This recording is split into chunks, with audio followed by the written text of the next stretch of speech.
نحمده ونصلي على رسوله الكريم أما بعد فأعوذ بالله من الشيطان الرجيم بسم الله الرحمن الرحيم هو الذي أرسل رسوله بالهدى ودين الحق ليظهره على الدين كله ولو كره المشركون صدق الله العظيم رب اشرح لي صدري ويسر لي امري واحلل عقدة من لساني يفقهوا قولي اللهم صل على سيدنا مولانا محمد في اول واوسط واخر كلامنا. معزز سامعین کرام، بزرگان محترم اور برادران عزیز، پردے کے پیچھے سے سننے والی عفت اسلامی مائیں اور بہنیں، اللہ تبارک و تعالیٰ کا بے پناہ کرم ہے، شکر ہے اور اس کا احسان ہے. اللہ تبارک و تعالیٰ نے ہم سب کو 8ویں تراویح پڑھنے کا موقع عطا فرمایا. آج جن آیات کو پڑھا گیا ان میں اللہ تبارک و تعالیٰ نے مختلف چیزوں کا ذکر فرمایا. سورہ توبہ میں کافرین کے بارے میں، مشرکین کے بارے میں، اور زکوٰۃ کے بارے میں، ایمان والوں کے بارے میں، عذاب کے بارے میں، ایمان والوں کو بخشش کے بارے میں، خوشخبریوں کے بارے میں بے شمار اللہ رب العالمین نے ان آیتوں کے ذریعے سے خوشخبری ایمان والوں کو سنائی ہے، بشارتیں سنائی ہے. اور بہت سارے جو نافرمان ہی، مشرکین ہی، کافرین ہی، ان کے بارے میں اللہ نے ڈرایا ہے. ان میں سے بعض چیزوں میں، بعض آیتوں میں اللہ تبارک و تعالیٰ نے ایک غزوے کا ذکر فرمایا ہے جو اہم غزوہ ہے، جسے غزوہ تبوک کہتے ہیں. غالباً رسول اکرم صلی اللہ علیہ وآلہ وسلم کا آخری غزوہ ہے. غزوہ اسے کہتے ہیں جس میں اللہ کے حبیب پاک صلی اللہ علیہ وسلم بذات خود تشریف لے جاتے ہوں. جس جنگ میں آقا تشریف لے جاتے ہیں اسے غزوہ کہتے ہیں. اور جن مجاہدین کو ترتیب دے کر، ہدایات دے کر، وصیت اور نصیحت کر کر جو بھیج دیتے ہیں اسے غزوہ نہیں کہتے بلکہ جنگ کہتے ہیں. تو یہ غزوہ تبوک یہ آخری غزوہ ہے رسول اکرم صلی اللہ علیہ وسلم کا. سن 8 ہجری میں اللہ کے حبیب پاک صلی اللہ علیہ وسلم فتح مکہ سے فارغ ہو کر اس کے بعد غزوہ حنین سے فارغ ہو کر مدینۃ المنورہ پہنچے. تقریباً مدینۃ المنورہ کو ہجرت کرنے کے بعد 7-8 سال تک صحابہ کرام کو اور نبی پاک علیہ الصلوۃ والتسلیم کو سکون نہیں تھا. ہر وقت جنگ کا موقع، ہر وقت جنگ کا موقع، ہر وقت جنگ میں جانا، غزوات میں جانا، اسلام کی سربلندی کے لیے، اعلاء کلمت اللہ کے لیے. اب فتح مکہ کے بعد، غزوہ حنین کے بعد میں کچھ سکون محسوس ہوا. جزیرۃ العرب کے کچھ اہم علاقے زیر اسلام میں داخل ہو گئے، اسلام کی ماتحت میں آئے. اس صورت میں اللہ کے حبیب پاک صلی اللہ علیہ وسلم کو اور صحابہ کرام کو کچھ اطمینان ملا. چلو بھئی 7-8 سال کی پریشانیوں کے بعد میں جزیرۃ العرب کے جو اہم علاقے تھے وہ علاقے بھی اسلام کے ماتحت میں آ گئے. ایک سکون کی سانس لینے کا موقع ملا. جب مدینۃ المنورہ پہنچے، ملک شام سے قافلہ آیا. اب تجارت کے لیے مدینے سے ملک شام جاتے، یمن جاتے، بصرہ جاتے، ملک روم جاتے، مکے سے مدینے کو آتے، مدینے سے مکے کو جاتے، دور دراز یہ سلسلہ چلتا تھا. ملک شام سے یہ قافلہ مدینۃ المنورہ کو آیا زیتون کا تیل لے کر. زیتون کا تیل معلوم، سورۃ التین میں بھی اللہ رب العالمین نے ذکر کیا، والتین والزیتون وطور سینین وہذا البلد الامین. جن میں 4 یا 5 چیزوں کی اللہ پاک نے قسم کھائی. خیر اس موقع پر اس کی تفصیلات میں عرض کروں گا. وہ جو ملک شام سے قافلہ آیا زیتون کا تیل لے کر، ابھی یہاں پر اللہ کے حبیب پاک صلی اللہ علیہ وسلم اور صحابہ کرام اطمینان کی سانس لے رہے تھے. چلو بھائی کچھ اطمینان کی سانس لینے کا موقع ملا، سکون سے رہیں گے. اتنے میں جو ملک شام سے جو قافلہ آیا زیتون کا تیل لے کر، انہوں نے خبر دی روم کے بادشاہ نے. روم ایک شہر ہے ملک شام تک. روم کے بادشاہ نے شاہ ہرقل اس کا نام تھا، اس نے ایک زبردست فوج کو جمع کر بارڈر پر، تبوک کے بارڈر پر اپنی فوج کو ڈال دیا ہے. اور جتنی فوج میں اس کے لوگ جمع ہیں ان کو 1 سال کی تنخواہ پہلے سے دے چکا ہے. یہ کہہ کر دیا ہے کہ ایک دم مدینے پر حملہ کریں گے اور سب کو ختم کر دیں گے. ان کا ایک پلان تھا. شاہ روم کے بادشاہ ہرقل اور اس کے ماننے والوں کا ایک پلان تھا. ایک دم ایک جہتی سب مل کر کے مدینے پر حملہ کریں اور ختم کر دیں. ایک منصوبہ بنا. اور یہ بھی تھا کہ یہ بات کسی کو پتا نہ چلے. دیکھو ان کا مکر کیسا ہے، لیکن لوگوں کا جو مکر ہوتا ہے وہ شر سے لبریز ہوتا ہے، اس میں شر ہوتا ہے. اللہ بھی مکر کرتے ہیں لیکن اللہ کے مکر میں خیر ہوتا ہے. وہ مکر اللہ واللہ خیر الماکرین. اللہ بھی مکر کرتے ہیں لیکن اللہ کے مکر میں خیر چھپا ہوا ہے، بھلائی ہے. تو وہ جو قافلہ آیا زیتون کا تیل لے کر، ان کے کانوں تک یہ بات پہنچی کہ روم کے بادشاہ شاہ ہرقل نے یہ منصوبہ بنایا ہے، تبوک کے بارڈر پر لا کر کے پوری فوج کو جمع کیا ہے، ایک دم مدینے پر حملہ کرنے کا ارادہ ہے. فوراً وہ آئے، اللہ کے حبیب پاک صلی اللہ علیہ وسلم تک یہ بات کو پہنچائے. یا رسول اللہ، روم کا بادشاہ یہ میٹنگ کیا ہے اور پوری فوج کو لا کر کے تیار ہے. اب آئے کہ تب آئے نہیں معلوم، دن میں آئے، رات میں آئے، صبح میں آئے، شام میں آئے نہیں معلوم، لیکن تیار ہے. ابھی اللہ کے رسول اور صحابہ کرام اطمینان کی سانس لے رہے تھے. اتنے میں آقا صلی اللہ علیہ وسلم باہر تشریف لائے، بڑے بڑے صحابہ کرام کو جمع کیا، مشورہ کیا. دیکھو اطلاع ملی ہے مستند طور سے کہ یہ معاملہ پیش آیا ہے، شاہ ہرقل نے اس طریقے سے فوج کو جمع کیا ہے. اب تمام صحابہ کرام کو جمع کیا کہ کون بھی گھر میں رہنے کی اجازت نہیں، سب مرد نکلو، بوڑھے نکلو، جوان نکلو. اطراف و اکناف جہاں تک ایمان لا چکے تھے، جہاں تک اللہ کے حبیب پاک صلی اللہ علیہ وسلم کی بات پہنچ سکتی تھی، پہنچا کر ایک بہت بڑی تعداد کو جمع کر لیا. وہ ایسا وقت تھا، اب یہاں کھجور پکنے کا وقت، کھجور توڑنے کا وقت، منافع کمانے کا وقت، فائدہ اٹھانے کا وقت. سال بھر ایک زراعت کرنے والا، کاشتکاری کرنے والا انتظار کر کر، محنت کر کر کے اب کمائی کا وقت ہے، کھجور توڑنے کا وقت. اب کمائی کما کر سال بھر کے لیے اکٹھا کرنے کا وقت. اعلان ہوا نکلو اللہ کے نام پر، انفروا فی سبیل اللہ، نکلو اعلاء کلمت اللہ کی سر بلندی کے لیے، قرآن کی بقا کے لیے، اسلام کی بقا کے لیے، شریعت کی بقا کے لیے. سب کے سب جمع ہوئے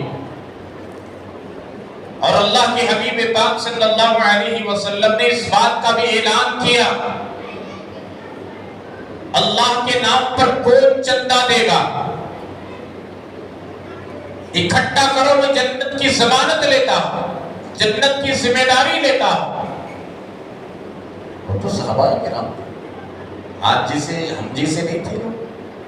مال کو جمع کر کر مال پر استا بن کر جو بیٹھتے ہیں ویسے نہیں تھے، وہ تو صحابہ تھے، اصحابی النجوم۔ اسی لیے تو آقا نے فرمایا میرے صحابہ ستاروں کے مانی، وہ تو صحابہ تھے۔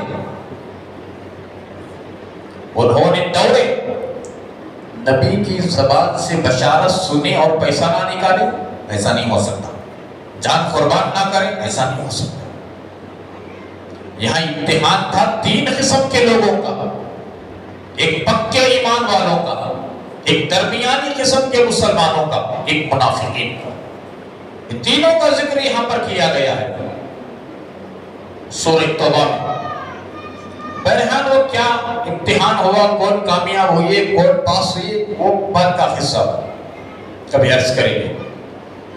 بات یہ ہے اب اتنا سننا تھا، اللہ کے رسول صلی اللہ علیہ وسلم تشریف لے گئے، اعلان کیا، صحابہ کرام اپنے اپنے گھروں کی طرف دوڑے۔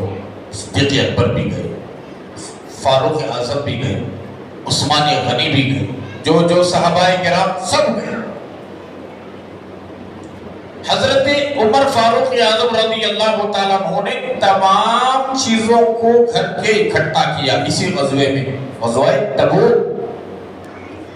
وہ بھی مدینے سے غزوہ تبوک، جہاں پر شاہ ہرقل نے اپنی فوج کو جہاں ڈالا تھا۔ کتنی دور کا قصہ معلوم؟ سفر کو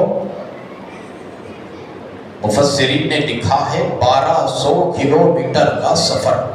اللہ اکبر، معمولی چیز نہیں، 50-60 کلومیٹر نہیں، 30 کلومیٹر نہیں، جیسا کہ ابھی سلطان بھی بدے نہیں ہمارے، گھر سے اٹھ کر مسجد کو نہیں آ رہے، 100 قدم نہیں آ رہے، 200 قدم نہیں آ رہے۔ اتنا ایمان ہم لوگوں کا کمزور اور پھسپھسا ہو چکا ہے، تو ہم کس بنیاد پر انتظار کریں کہ یہ ہمارا ایمان لے کر ہمیں جنت میں جائے گا؟ یہاں ٹھنڈے فیان کے نیچے بیٹھ کر اطمینان کے ساتھ پانی کا انتظام ہے، فیان کا انتظام ہے، وضو کا انتظام ہے، بیت الخلا کا انتظام ہے، منہ پوچھنے والا کا بھی انتظام ہے، سر پر ٹوپی نہیں، لوگوں نے ٹوپیوں کا انتظام کیا ہے۔ یہ الگ بات ہے پلاسٹک کی ٹوپی میں نماز ہوتی کہ نہیں ہوتی، فقہا نے کیا بیان کیا وہ الگ بات، لیکن ساری چیزوں کا انتظام یہاں پر کیا، پھر بھی مسجد اور دکان سے مسجد کی طرف نہیں آ رہی۔ یہاں صحابہ کرام 1200 کلومیٹر جانا، سواری نہیں، کھانے کو کھانا نہیں، تنگ دستی اور منافع کا زمانہ، کھجور کٹاؤ کا زمانہ، نفع اکٹھا کرنے کا زمانہ، سال بھر کی کمائی جمع کرنے کا زمانہ، ایسے باغات سال بھر محنت کیے ہی، پانی دیے ہی، دیکھ بھالی کیا ہے، نگرانی کیا، تمام چیزوں کو چھوڑ کر نکل گئے۔ وہ بھی کہاں جا رہے ہیں؟ سو جنگ میں جا رہے ہیں، سو ٹھنڈی چھو میں بیٹھنے نہیں، اے سی کے نیچے، تلواروں کے سائے میں، نیزوں کے سائے میں، تیروں کے سائے میں جا کر کے اللہ کو راضی کرنے کے لیے، آقا کو راضی کرنے کے لیے 1200 کلومیٹر کا فاصلہ۔ اللہ اکبر، 1200 کا تو کہا، ممبئی سے آگے، ممبئی کتنا یہاں سے تقریباً 550 600 700 کچھ 1000 کلومیٹر، اس سے زیادہ چل کر جانا بولے تو کیا معمولی بات؟ اللہ، گھوڑی نہیں، خچر نہیں، اونٹ نہیں۔ حضرت عمر فاروق اعظم رضی اللہ تعالیٰ عنہ، بات مکمل کرو ختم کرو، سنو بولیں گے، سنو بولیں گے، مکمل کریں گے، کریں گے؟ اچھا ابھی ہے 10 منٹ۔ تو حضرت عمر فاروق اعظم رضی اللہ تعالیٰ عنہ فوراً گئے، خوش ہو گیا، آج میرا سب سے آگے بڑھنے کا وقت آ گیا۔ پورے سامان کو اکٹھا کیا، 2 حصے بنائے، ایک حصہ بیوی بچوں کے لیے، ایک حصہ لے کو خوشی خوشی سے آ رہی، آج میرا مقابلہ کوئی بھی کرنے والے سے نہیں، اللہ کے نام پر، نبی کے نام پر پورا لے لے آج میں۔ اتنا خوش ہو کو آ رہی، ماشاءاللہ اتنا خوش ہو۔ ادھر صدیق اکبر بھی گئے، پورا اکٹھا کرے، جھاڑو مارے، مکمل طریقے سے لپٹ کر پوٹلی بن کر، وہ بھی ہے، دوسرے صحابہ بھی ہے۔ مجلس لگی ہوئی ہے مسجد نبوی میں، آقا نے پوچھا کون کون اللہ کے نام پر کیا کیا لائے ہیں؟ سب سے پہلے اللہ کے حبیب پاک صلی اللہ علیہ وسلم کی نظر حضرت عمر فاروق اعظم پر گئی، پوچھا کہ عمر تم کیا لائے ہو؟ عمر سسرے، اس کے ہمارے نبی کے سسرے عمر، صدیق اکبر بھی سسرے، 2 صحابہ سسرے، 2 صحابہ داماد، صدیق اکبر بھی سسرے، عمر فاروق اعظم بھی سسرے، حضرت عثمان داماد، حضرت علی داماد۔ اللہ اکبر، سسرے تھے چھوٹی عمر کے، آقا سے چھوٹے، حالانکہ صدیق اکبر بھی آقا سے 2 سال کے چھوٹے۔ دوستانہ یارانہ دوستی تھی ان کے مکے میں، بعد میں داماد ہوئی ہے، بعد میں سسرے ہوئی۔ بہرحال عمر تم کیا لائے ہو؟ کھڑے ہوئے، جی ہاں یا رسول اللہ، پرشوں کو کھڑے ہوئے، یا رسول اللہ میں گھر کے تمام ساز و سامان کو اکٹھا کیا، 2 حصوں میں تقسیم کیا، ایک حصہ میرے گھر والوں کے لیے رکھا، ایک حصہ آپ کی خدمت بابرکت میں حاضر قبول کیجیے۔ اتنا خوش ہو گئی انہوں، آج میرے سے کوئی بھی بڑھ کچھ نہیں۔ اچھا شکریہ، جزاک اللہ، اللہ تمہیں بدلہ عطا فرمائے۔ اس کا عمر بیٹھا، پھر دوسرے صحابہ سے تم کیا لائے؟ جی ہاں یا رسول اللہ یہ لائے ہیں، ہم کھجور لائے ہیں، ہم دینار لائے ہیں، ہم درہم لائے، ہم تلوار لائے، فلاں لائے، فلاں لائے۔ ٹھیک ہے شکریہ، اللہ تمہیں، اللہ اپنی شان کے مطابق بدلہ دے۔ بیٹھ جاؤ بیٹھ جاؤ بیٹھ جاؤ۔ آخر میں صدیق اکبر کی طرف پڑے، اے صدیق تم کیا لائے ہو؟ جی ہاں یا رسول اللہ یہ لایا ہوں۔ کیا ہے یہ؟ یا رسول اللہ آپ کا اعلان ہوا کہ اللہ کے نام پر چندہ دو میں جنت کی ضمانت لیتا ہوں۔ میں گھر گیا، گھر کے اندر جا کر کے پورا اکٹھا کیا، جھاڑو مار کر کے تمام چیزوں کو میں نے آپ کی خدمت بابرکت میں لایا ہوں۔ آقا نے پوچھا صدیق گھر والوں کے لیے کیا چھوڑا؟ جملہ سنو مسلمانوں، حضرت صدیق اکبر رضی اللہ تعالیٰ عنہ نے فرمایا یا رسول اللہ گھر کے اندر میں اللہ اور اس کے رسول کے نام کی برکت کو چھوڑ کر کے آیا۔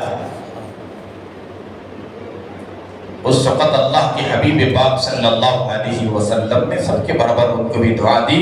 کتابوں میں مفسرین نے لکھا ہے حضرت عمر فاروق اعظم رضی اللہ تعالیٰ عنہ نے دل میں عہد کیا اور دل کے اندر کہنے لگے، دل سے خطاب کر کر، اے عمر اللہ کی عزت و جلال کی قسم آج تو خوش ہو گیا تھا کہ آج میرے سے کوئی آگے بڑھنے والا نہیں، لیکن رب ذوالجلال کی قسم صدیق اکبر سے بڑھنے والا قیامت تک کوئی نہیں۔ قیامت تک بھی اگر بڑے بڑے مالدار اپنے مال کو لٹاتے رہے، جتنا احسان دین پر صدیق اکبر نے کیا ہے، لٹایا ہے اپنے مال کو، قیامت تک بڑے بڑے کروڑ پتی، ارب پتی، خرب پتی بھی ان کے ایک ناخن کی دھول کا مقابلہ نہیں کر سکتے۔ اسی لیے آقا نے فرمایا پاک پروردگار عالم میں نے تمام صحابہ کرام کا حق ادا کر دیا، صدیق اکبر کا حق میں ادا نہیں کیا، کل قیامت کے دن تو اپنی شان کے مطابق ان کو بدلا دے۔ اللہ بھی کیا فرمائیں گے وَلَا سَوْفَ يَرْضَىٰ، جاؤ میں تم سے راضی ہو گیا۔ بہرحال اکٹھا ہو گئے پورے طریقے سے۔ یہ غزوہ تبوک کا ہی واقعہ ہے جو صدیق اکبر نے تمام ساز و سامان کو لا کر کے اکٹھا کیا۔ عثمان غنی رضی اللہ تعالیٰ کو 1000 دینار لائے، 1000 اونٹ دیے اور 70 تلواریں، معاف کیجئے 70 اونٹ دیے، 70 اونٹ اور 70 تلواریں، 1000 اونٹ اور 1000 دینار دیے۔ اور یہاں تک کہ مفسرین نے لکھا ہے یہ اتنی بڑی فوج ہو گئی، اتنی بڑی فوج ہو گئی کہ 30,000 کی فوج جمع ہو گئی۔ 30,000 میں 10,000 فوج کا پورا خرچ و اخراجات حضرت عثمان غنی نے برداشت کیا۔ اس وقت اللہ کے رسول صلی اللہ علیہ وسلم نے حضرت عثمان غنی کو دعا دی، رب کعبہ کی قسم حضرت عثمان کو موت تک کوئی چیز تکلیف دینا چاہے، زر پہنچانا چاہے تو نہیں پہنچا سکتے، اللہ کی امان حفظ و امان میں۔ آخر تک جمع ہوئے، نکل کر اللہ کے رسول صلی اللہ علیہ وسلم اپنی فوج کو لے کر کے گئے۔ ایک کمان تھے آقا، کمانڈر آف چیف تھی، پوری فوج کو 30,000 کی فوج کو لے کر کے گئے۔ ابھی آدھا راستہ نہیں گئے تھے، روم کے بادشاہ شاہ ارقل کو معلوم ہوا کہ محمد عربی صلی اللہ علیہ وسلم 30,000 فوج کو لے کر ہمارے مقابلے کے لیے آ رہے ہیں، تو ڈر گیا۔ آقا کے چہرے کا نام کا روب بھی تھا، ہزاروں کلومیٹر دور پر آقا کے نام کا روب بھی پڑتا تھا، ایسا روب اللہ نے عطا فرمایا تھا۔ اب 30,000 کی فوج بولے تو کم، ان کی تھی 10-15,000، اب یہ 30,000۔ اب یہ 30,000 کی ضرورت نہیں تھی، کیوں؟ صحابہ کرام آقا کی آواز پر نکل گئے، ورنہ تو خالد بن ولید کافی تھے ان کو، ایک ایسے بہادر صحابی، اللہ اکبر، ایسا ایمان۔ بہرحال گئے، ابو سے جب شاہ ہرقل کو معلوم ہوا کہ اتنی بڑی فوج کے ساتھ آئے ہی، تو فوراً نمبر پر وہ ہار مان گیا، اپنی فوج کو لے کر وہاں نکل گیا، لڑنے کی ہمت نہیں کیا، جرأت نہیں ہوئی، طاقت نہیں ہوئی۔ اللہ کے حبیب پاک صلی اللہ علیہ وسلم وہاں گئے، بارڈر پر پڑاؤ ڈالا، کچھ دن تک وہ نہیں آیا۔ اس کے بعد جو مدت طے تھی، وہ مدت پار کرنے کے بعد، ختم ہونے کے بعد، اللہ کے رسول صلی اللہ علیہ وسلم صحابہ کرام کو لے کر واپس آئے۔ ایسا یہ جنگ فتح ہو گئی، کامیابی ملی۔ یہ کیوں ہوا؟ صحابہ کرام اللہ اور اس کے رسول صلی اللہ علیہ وسلم کے تابعداری میں تھے، مطیع اور فرمانبرداری میں تھے۔ نکلو تو نکلتے، یہ نہیں دیکھتے تھے کہ بچے ہیں، بیوی ہے، باغ ہے، کھیت ہے، کہاں نکلتے؟ جنگ میں، جہاد میں، اعلاء کلمت اللہ کے لیے، جہاں تلواروں کے سائے میں، نیزوں کے سائے میں، تیروں کے سائے میں اپنی زندگی گزار رہے تھے صحابہ کرام۔ تو ان کا ایسا ایمان تھا، تو اللہ تبارک و تعالیٰ نے ان کا ذکر قرآن مجید میں کیا ہے۔ تو یہ واقعات ان آیات کے ذریعے سے اللہ تبارک و تعالیٰ نے فرمایا کہ یہ مطیع اور فرمانبردار تھے اللہ اور اس کے رسول کے۔ جب یہ اللہ کے نام پر، نبی کے نام پر، اسلام کے نام پر نکل پڑے، تو ان کے نکلنے کا وہ روپ پڑا کہ مشرکین بغیر لڑے کے بھاگ گئے۔ اللہ تبارک و تعالیٰ ہمیں بھی، آپ کو بھی، امت مسلمہ کے ایک فرد اور ایک مرد، ایک عورتوں کو، بچوں کو، بڑوں کو اللہ اور اس کے رسول صلی اللہ علیہ وسلم کے بتائے ہوئے احکامات پر زندگی گزارنے کی توفیق عطا فرمائے۔ گناہوں سے، نافرمانیوں سے اللہ پاک پوری حفاظت فرمائے۔ جتنے دن رہ گئے ہی، ایک ہفتہ گزر گیا، باقی دنوں کی قدردانی کرنے کی، روزے رکھنے کی، تراویح پڑھنے کی توفیق عطا فرمائے۔ اور جیسا کہ ابھی بات چل رہی تھی، سلطان بھائی نے بتایا کہ کتنے لوگ 2-300 کتابوں میں لکھا گیا ہے۔ جہاں تک میری بات پہنچ رہی ہے، میری مائیں بہنیں سنیں، کل سے اپنے اولاد کو، شوہروں کو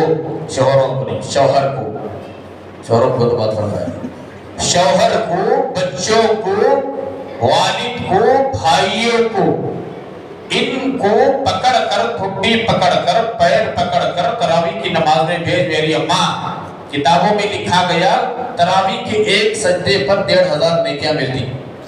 کتنے نیکیاں؟ تراویح کے ایک سجدے پر 1,500 نیکیاں۔ 20 رکعت کے کتنے سجدے ہوئے؟ 40 سجدے۔ اب 40 سجدے کو حساب کرو 1,500 سے، 60,000 نیکیاں۔ ایک دن میں 60,000 نیکیاں۔ اب 10 دن میں 6 لاکھ نیکیاں، 10 چھکے 60، 6 لاکھ نیکیاں۔ اب مہینے کو 18 لاکھ نیکیاں۔ ایک چھکا 6، 2 چھکے 12، 3 چھکے 18 لاکھ نیکیاں پورا مہینہ تراویح پڑھے تو۔ اللہ اکبر۔ یہ امت محمدیہ کی عمر کم، لیکن اللہ نے احسان کیا، میرے محبوب کی امت کی عمر کم، عمل بھی چھوٹا، بس یہ چھوٹا عمل کر لیتے۔ وہ نبیاں جو پہلے گزرے، ان کی جو قوم تھی، ان کی جو عمر تھی، اس سے بھی میرے محبوب کی امت آگے بڑھ جاتا نیکیوں میں۔ عمر چھوٹی لیکن اعمال بھی چھوٹا دیا، اجر اتنا زیادہ۔ اب گھر میں جا کر آپ حساب لگاؤ، حضرت بولے صحیح کی غلط، ایک سجدے پر 1,500 نیکیاں۔ اب ایک دن آج تراویح پڑھے، 20 رکعت میں 40 سجدے، 40 سجدوں کے 1,500 سے حساب ڈالے تو 60,000 نیکیاں۔ ایک دن کے 60,000 نیکیاں تو 30 دن کے کتنے نیکیاں ہوتی؟ مجھے سبحان کو بولنا صحیح بولا کہ میں غلط بولا، بولیں گے؟ اللہ مجھے آپ کو عمل کی توفیق عطا فرمائے۔ وآخر دعوانا الحمدللہ رب العالمین۔ بسم اللہ الرحمن الرحیم، الحمدللہ رب العالمین۔ اللہم صل علی محمد وعلی آل محمد کما صلیت علی ابراہیم وعلی آل ابراہیم انک حمید مجید۔ اللہم بارک علی محمد وعلی آل محمد محمد كما باركت على إبراهيم وعلى آل إبراهيم إنك حميد مجيد. ربنا آتنا في الدنيا حسنة وفي الآخرة حسنة وقنا عذاب النار. ربنا ظلمنا أنفسنا وإن لم تغفر لنا وترحمنا لنكونن من الخاسرين. اللهم ارحمنا يا أرحم الراحمين. اللهم سلمنا لرمضان. اللهم اغفر للمؤمنين والمؤمنات والمسلمين والمسلمات. اللهم اغفرني بحلالك عن حرامك وأغنني بفضلك عمن سواك. صل وسلم وبارك على النبي سيدنا ومولانا محمد وعلى آله وأصحابه أجمعين. آمين. الحمد لله رب العالمين.